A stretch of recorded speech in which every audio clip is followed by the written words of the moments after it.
I bet you 9 times out of 10, if you were to go to a neurologist, they are going to find something wrong with you, even if you are perfectly healthy. Now, I'm not picking on neurologists here because the exact same thing would happen if you went to a radiologist or an immunologist or a psychiatrist or any other specialized doctor. What we're talking about here is something called the paradox of expertise.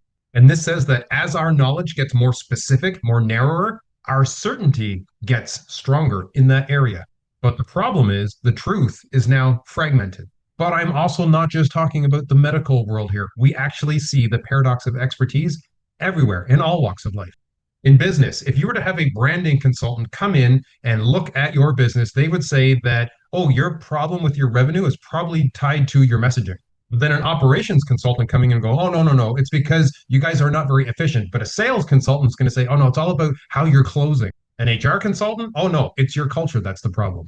And none of them are necessarily wrong. They're just also not neutral.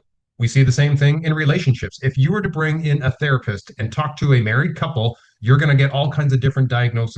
Like if you brought in a therapist who is trained in attachment theory, suddenly every argument this couple has, oh, that's attached to some sort of insecurity, or every withdrawal that the wife is having, that's some sort of avoidance behavior. Or every single protest that's coming from the husband, that's probably stemming from some sort of anxiety that's being activated. And again, maybe none of these are wrong, but you bring in somebody else who has more of a family therapy background. Oh no, it's triangulation, it's generational patterns, it's unresolved roles. That's what's going on in your marriage. Exact same people, same couple, different lenses, different explanations. So the problem we end up here with, this paradox of expertise, is we're constantly looking for problems.